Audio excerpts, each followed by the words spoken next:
పరలోకం పట్ల పరధ్యానం ఇంకెంతకాలం? మనం సర్వసాధారణంగా పరిశీలన చేసినట్లయితే సమాజంలో అనేక మంది జీవితం గడుపుతుంటారు. కానీ మనము ముస్లింలుగా, మోమిన్లుగా జీవితం గడుపుతుంటాము. ప్రతి ఒక్కరి మనసులో, ప్రతి ఒక్కరి ఆలోచనల్లో మనకు పరలోకం ఒకటి ఉంది అన్న ఆలోచన ఉంది. మరి ఆ పరలోకం గురించి మనము ఎంత తాపత్రయపడాలో, ఎంత కష్టపడాలో, మనము ఎంత శ్రద్ధ చూపించాలో, ఏ విధంగా దాన్ని గుర్తుపెట్టుకొని మన జీవితం ముందుకు సాగాలో ఆ విధంగా వెళుతున్నామా లేదా అనేది ఒక్కసారి పరిశీలన చేసుకోవాలి. సృష్టికర్త అయిన అల్లా ఖురాన్ గ్రంథంలో తెలియజేస్తున్నాడు ఈ విధంగా, మన్ కాన యురీదు హర్సల్ ఆఖిరతి నజిద్ లహు ఫీ హర్సిహి. అల్లా తాలా ఏం తెలియజేస్తున్నాడు? ఎవరైతే పరలోక పంటను ఆశిస్తారో మేము అతనికి పరలోక పంటలో సమృద్ధిని ప్రసాదిస్తాము. సుబ్హానల్లాహ్, ఎంత పెద్ద విషయం చూడండి. ఇక్కడ పరలోకాన్ని పొలంతో పోల్చడం జరిగింది. సృష్టికర్త అయిన అల్లా ఇక్కడ ఒక ఉపమానాన్ని, ఉదాహరణ తెలియజేస్తున్నాడు. ఎలాగైతే రైతు కష్టపడి తన పొలంలో పని చేసుకుని దానికి కావాల్సిన అన్ని అవసరాలు చేసిన తర్వాత తనకేమవుతుంది? ఆ ఇహలోకపు పొలంలో పంట వస్తుంది, లాభం వస్తుంది. అలాగే ఒక విశ్వాసి ఎవరైతే ఉన్నారో, ఒక మోమిన్ ఎవరైతే ఉన్నారో, ఒక ముస్లిం ఎవరైతే ఉన్నారో అతను పరలోక పంటను గురించి ఆలోచించాలి. ఈ ఇహలోకంలో మనం వచ్చింది ఎందుకు అంటే పరలోకంలో లాభం పొందడానికి అన్న విషయము మనం గుర్తుపెట్టుకోవాలి సోదరులారా. ఎంత మంచి ఉపమానం అల్లా తాలా ఇస్తున్నాడో చూడండి. మనం నిజంగా పరలోకం గురించి ఎంత కష్టపడాలో, ఎంత ఆలోచన చేయాలో అంత ఆలోచన చేస్తూ ఉన్నామా లేదా, దాని గురించి ప్రయత్నం చేస్తున్నామా లేదా పరిశీలన చేసుకోవాలి. చాలామంది ఇక్కడ పరలోకం గురించి ఆలోచించడము అంటే ఇహలోకంలో సన్యాసం తీసేసుకోవడము, లేకపోతే మస్జిద్లో కూర్చొని అల్లా స్మరణ చేస్తూ జికర్ చేస్తూ ఉండడం అని అనుకుంటుంటారు సోదరులారా. అది ఎంత మాత్రము కాదు. మనం పరలోకం గురించి ఆలోచించడము అంటే ఈ ఇహలోకం గుండానే మనము పరలోకాన్ని ఏర్పరచుకోగలము. ఇక్కడ కష్టపడి ఏవైతే మనం పుణ్యాలు సంపాదిస్తామో దాని ద్వారానే పరలోకం నిర్ణయించబడుతుంది.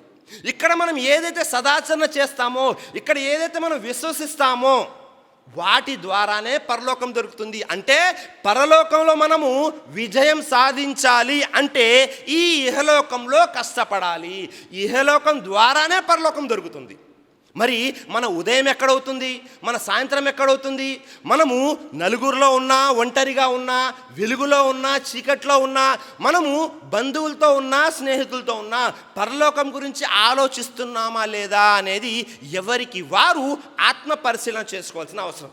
ఎందుకని అంటే మనం పరలోకం ఎలా సంపాదించగలము అంటే, మీరు ఉద్యోగం చేస్తూ ఉన్నా, వ్యాపారం చేస్తూ ఉన్నా, మీరు కుటుంబంలో ఉన్నా, వీధిలో ఉన్నా, లేకపోతే పెద్ద పెద్ద మజ్లిస్ అంటే పెద్ద పెద్ద విషయాల్లో, కార్యక్రమాల్లో పాలు పంచుకున్నా, ఎక్కడ ఉన్నా సరే దాని ద్వారా పరలోకాన్ని సంపాదించుకుంటున్నారా లేదా? ఎందుకని? మీరు వ్యాపారం చేస్తున్నారు. ఒకవేళ మీరు హలాల్ వ్యాపారం చేస్తూ ఉంటే దాని ద్వారా కూడా పుణ్యం వస్తుంది, పరలోకం మీకు సాధ్యమవుతుంది.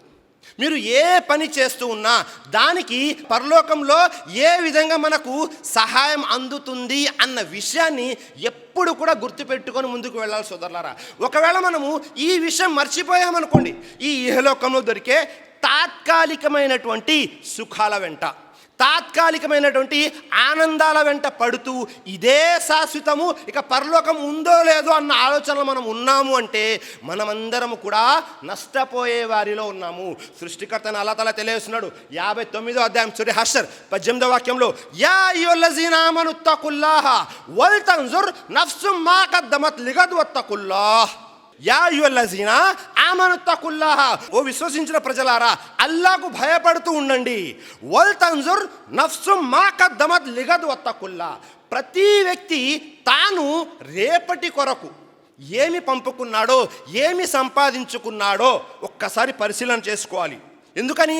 రేపు అంటే తీర్పు దినం కొరకు తను ఏదైతే పంపుకున్నాడో అది చూసుకోవాలి. ఒక వ్యక్తి నెలంతా కష్టపడతాడు, కష్టపడిన తర్వాత జీతం కోసం ఎదురు చూస్తూ ఉంటాడు. మరొక వ్యక్తి 6 నెలలు కష్టపడి వ్యవసాయం చేస్తాడు, 6 నెలల తర్వాత లాభం వస్తుంది అన్న ఆలోచనలో ఉంటాడు. ప్రతి ఒక్కరూ కూడా రేపటి కోసం, ఇక్కడ రేపు అంటే ఈ ఇహలోకం మొత్తం మొత్తము ఇవాళతో పోల్చడం జరిగింది. రేపు అంటే పరలోకం. మనము ఏదైతే నమ్మకంతో ఉన్నామో, మనం ఏదైతే ఆచరణ చేస్తున్నామో, అల్లా దాని పుణ్యఫలాన్ని రేపు అంటే పరలోకంలో ఇస్తాడు అన్న ఆలోచనతో మనం ఏవైతే పుణ్యాలు చేసుకుంటుంటామో అది రేపు పరలోకంలో ఉంటుంది.